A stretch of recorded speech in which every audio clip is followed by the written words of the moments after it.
Welcome back to the deep dive. Today we're doing something a little different. We're taking one of the most philosophical texts ever written, the opening of the Gospel of John, and looking at it through a really modern lens. We're talking mathematics and, computational metaphors. The goal is to get past seeing the logos as just a word. And see it as what? A kind of foundational reality. The foundational, pre-existent, structuring reality of all things. It's really a shortcut to understanding this incredible synthesis of Greek and Jewish thought, all tied together by, well, ones and zeros. And the key to this whole thing, the symbol that unlocks it for us, is surprisingly simple. It's the empty set, the circle with a line through it, empty set. That's our bridge right there between ancient theology and modern logic. So let's start where John starts. In arche in the beginning. Which doesn't mean once upon a time, does it? Not at all. John isn't focused on the act of creation. He's talking about the state before creation. It's like in modern set theory, everything, all of mathematics, is built from the empty set. Its cardinality is zero. It's the starting point before anything else exists. So you're saying the arche isn't a point on a timeline. It's a state of pure unmanifested potential, the zero of eternity. Exactly. That's the Father. And the symbol itself, empty set, is just perfect because it visually gives you the logos. How so? Well, you have the circle, the zero, that's the eternal essence. But then you have the line bisecting it, the one, that's the active principle. The logos is the one that emerges from the zero to mediate between God's inner life and, everything else. Wow. So the symbol itself is the transition from potentiality to actuality. It's the mathematical boot up of existence. It is. Okay, but that brings up a crucial question. How does John's text prove the logos wasn't just the first thing created?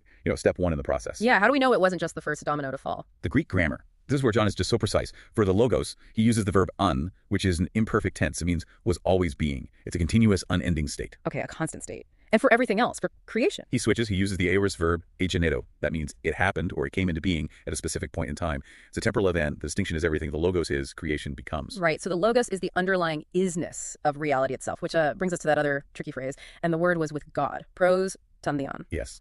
And pros here is so important. It doesn't just mean next to. It means face to face or in relation toward. It establishes that binary ratio we talked about, the one and the zero. So they share the same divine essence, the zero, but they also have a distinct relational identity, the one. Precisely. It's a dynamic tension. Yep. And this connects beautifully to the Jewish concept of the memra, the memory of God. Which is like the stored wisdom of God. You could think of it as the system's operating system.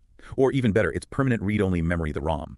It's the divine registry that contains the entire pre-existent plan, the instruction set for the cosmos. Okay, so if the logos is this eternal pre-existent code, this instruction set, then John 1.14, the word became flesh, is the ultimate execution of that code. It's the moment of compilation, yes. It is. The divine code is compiled into the hardware of human history. The plan doesn't just run the world, it becomes the world's firmware. So the whole universe is, in a way, a digital reality being constantly rendered by this divine logic. That's one way to look at it. And it means science, logic, mathematics. It's all the process of decoding the logos. So when you boil it all down, the logos is the supreme synthesis. It's where the purity of math meets personal intimacy. The abstract word meets historical flesh. It is. And that leaves a really provocative thought for you to consider. If the rational principles we uncover in physics, in logic, are just reflections of this primordial logos, then we aren't just passive observers. What are we then? You're actively participating in the system, your scientific inquiry, your own reason. It's all part of the process of decoding the very instruction set that you yourself are running.